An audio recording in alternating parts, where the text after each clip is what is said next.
Sexualidade. Hoje eu resolvi contar um pouquinho da minha história gay.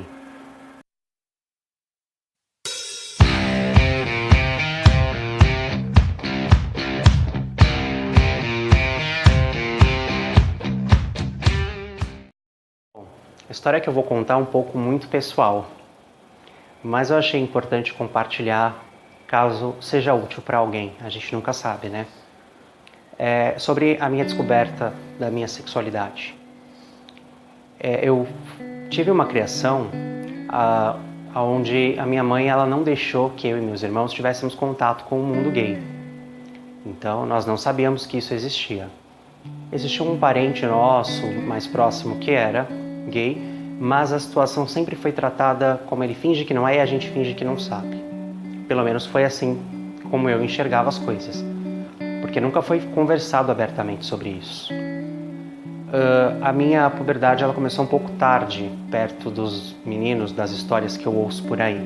Né? Eu comecei a entender o que era uma relação sexual por volta dos 15 e 16 anos. E nessa idade os meninos já estão um pouco lá na frente, né?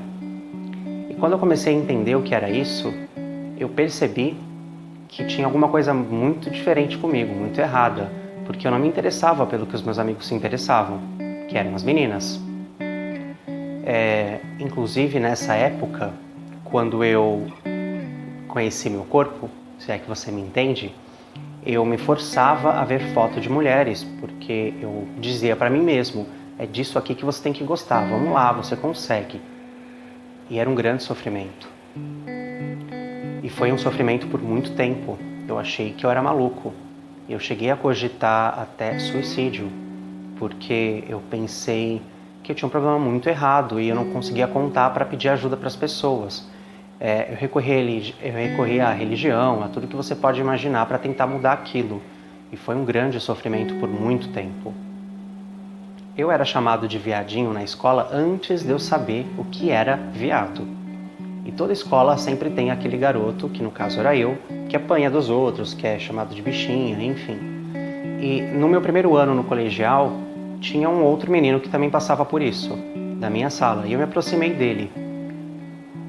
E ele já era muito mais bem resolvido do que eu, isso era meio nítido.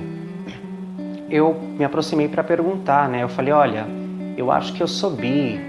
Muito mentira, eu sou muito viado. Mas na época era muito difícil assumir isso para mim mesmo. Então eu disse que eu era bi. E aí eu perguntei para ele, como que eu faço para saber? E ele falou, vou te levar num lugar e você descobre. Ele me levou numa rua que era frequentada por um grande público LGBT.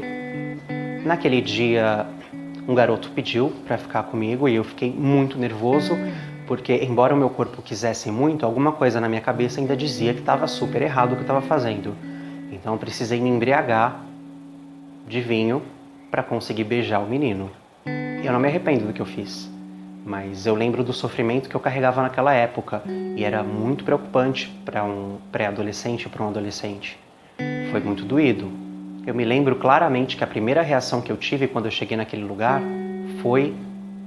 Eu fiquei completamente assustado, eu tinha nojo, é a palavra. Porque eu nunca tinha visto dois homens trocando carinho assim em público e tinham homens lá se beijando, de mãos dadas. E aquilo me soava muito estranho, mas ao mesmo tempo era confortável porque eu descobri que eu não estava sozinho. A imagem era estranha porque eu nunca tinha sido exposto àquilo, mas eu sabia que eu pertencia àquele lugar. Inclusive eu cheguei a namorar esse menino e um dia a gente estava dando uns beijinhos em uma danceteria e a parede era toda espelhada.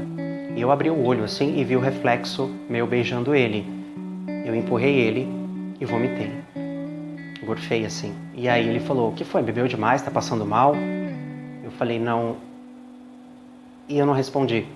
Mas na minha cabeça eu sabia que era nojo de mim. Imagina como a situação ficava na minha cabeça. E tudo isso porque eu achei que eu era uma abominação. Mesmo sendo apresentado àquele mundo, ainda achei que eu ainda estava errado. Em algum momento eu precisei contar aos meus pais. Minha mãe meio que me colocou na parede e a reação dela foi a pior possível que você pode imaginar. No mesmo dia ela pediu para eu sair da casa dela, eu fui morar com o meu pai, fui para a casa do meu pai e meu pai me acolheu muito bem. Foi todo o apoio que eu precisei na época. Ele me disse que eu era normal, inclusive que ele já imaginava que eu fosse gay. O que é engraçado, porque essa informação sempre esteve ali.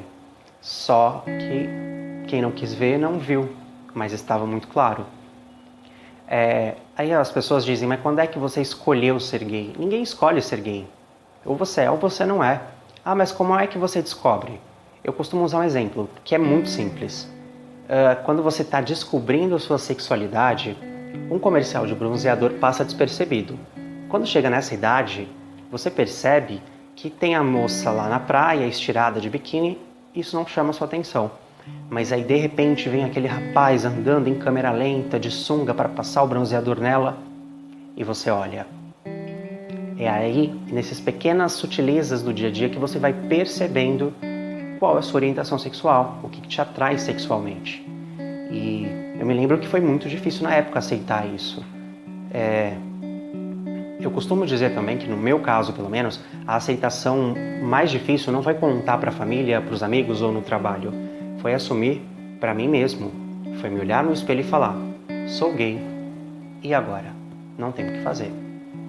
Foi bastante complicado, porque não é uma vida muito fácil, né? A gay, sei lá, a chance de ter um filho é muito pequena, entendeu? Os processos para adoção são muito burocráticos, um filho biológico é outras questões muito difíceis. A gente sabe então que é difícil ter filho, que a gente talvez não consiga constituir uma família com filhos. É claro que existem diversas formas de constituir uma família, não é? Mas a adoção, por exemplo, para quem quer ter uma criança é muito difícil. Pelo menos na época onde eu me assumi gay, onde eu descobri que eu era gay, era muito difícil. Não existia casamento no civil. Então eu já tinha meio que a noção de que eu não poderia casar. Sem falar que você está sujeito a um monte de violência, né? Eu não posso andar de mãos dadas com meu marido no shopping. Até posso. Mas a segurança, a proteção que é dada para nós, o público LGBT, é muito precária. O risco de você sofrer uma agressão é muito grande. Agora, se ele for uma mulher, tudo bem? Entende? Não estou falando de amassos e beijos em público. Eu estou falando de trocar carinho, de andar de mãos dadas, de se abraçar. São coisas que você faria com qualquer namoradinha que você tivesse. Mas porque é gay não pode, porque vai influenciar as crianças. Eu te digo que não faz a menor diferença. Eu cresci vendo casais héteros, somente casais héteros, e nem por isso eu sou hétero. E eu conheci crianças que cresceram sabendo do meu casamento, expostas a essa informação, e são héteros. Hoje são adolescentes héteros. Não faz diferença. A exposição a esse mundo só vai fazer com que o seu filho, sua filha, cresça não sendo um babaca, né? Sabendo que esse mundo existe. Se ele pertencer a este mundo, ele vai saber que não está sozinho. Se ele não pertencer, ele vai ao menos saber que existe e que precisa ser respeitado. É só uma característica como de qualquer outra pessoa. Então não influencia coisa nenhuma. Eu me lembro, inclusive, na época que eu comecei a andar no mundo gay, que eu comecei a fazer meus primeiros amigos, tudo que eu descobri sobre higiene, proteção sexual, foi com essas pessoas. Graças a Deus eu andei bem acompanhado e não deu nada de errado, mas poderia ter dado muito errado. Eu não tinha com quem conversar e me orientar sobre essas coisas.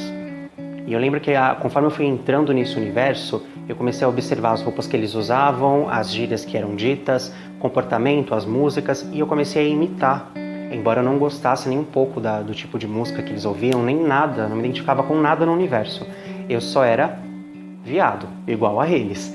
Mas as roupas muito apertadas, existia uma super glamorização de marca, que eu sempre achei muito babaca.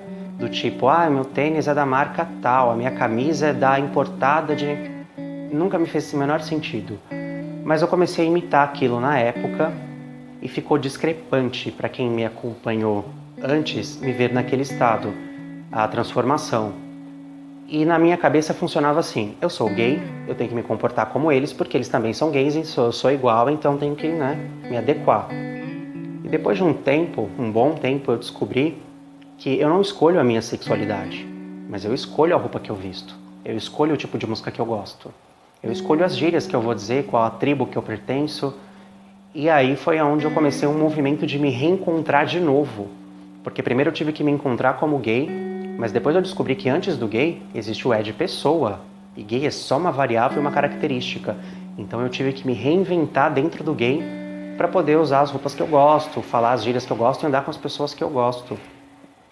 É tudo super delicado, porque eu tinha muito estereótipo em cima. Eu lembro de uma vez que minha madrinha chegou no meu quarto com um secador e uma escova e falou: ai, faz escova no meu cabelo. E eu falei: eu não sei. Ela falou: você não sabe? Como assim? Não me interessa. Não é um assunto que prende minha atenção. Entendeu? Eu não me identifico com o universo feminino. Eu admiro, acho muito bonito, adoro a arte do drag queen, por exemplo, mas eu não me encanta a ponto de eu querer incorporar isso no meu cotidiano, entende? E aí muitas pessoas podem dizer: ah, isso é um pouco de machismo, valores que colocaram em você. Eu digo que não. Eu tô numa idade já, muito lá na frente, aonde eu já consigo perceber o que é meu e o que é externo. E eu sou muito questionador. Eu costumo racionalizar tudo que eu sinto e tudo que eu defendo. E eu percebi que é só uma questão de gosto mesmo. É basicamente isso. Eu tenho muito para dizer sobre esse assunto, mas por enquanto eu queria contar um pouquinho dessa história porque foi muito difícil e talvez alguém passe por isso, né? Hoje em dia eu acho um pouco mais difícil com acesso à internet, o gay já é mais visível na televisão, numa série, não são tratados tão estereotipados como eram na minha época, e também não são tão sutis a ponto de passarem despercebidos. É bem explícito. Então acho difícil que exista alguma pré-adolescente passando por esse tipo de dificuldade. Mas, se existir, eu digo, tem esse vídeo para dar conselhos e dizer que sim, você é normal, tá? Existem milhões como você e faz parte da vida. Acho que é isso que eu tinha para dizer sobre o assunto. Se você gostou do vídeo, por favor, deixe seu like. Muito obrigado de verdade por assistir o vídeo até aqui. Eu espero te ver aqui de novo no canal. Deixe os comentários se você quiser dizer alguma coisa sobre tudo isso. Se você passou por algo parecido, compartilha com a gente. É importante nós dialogarmos e compartilharmos esse tipo de história. No mais, é isso. Tudo dito nesse canal é sempre uma questão de opinião. Um abraço e até o próximo vídeo.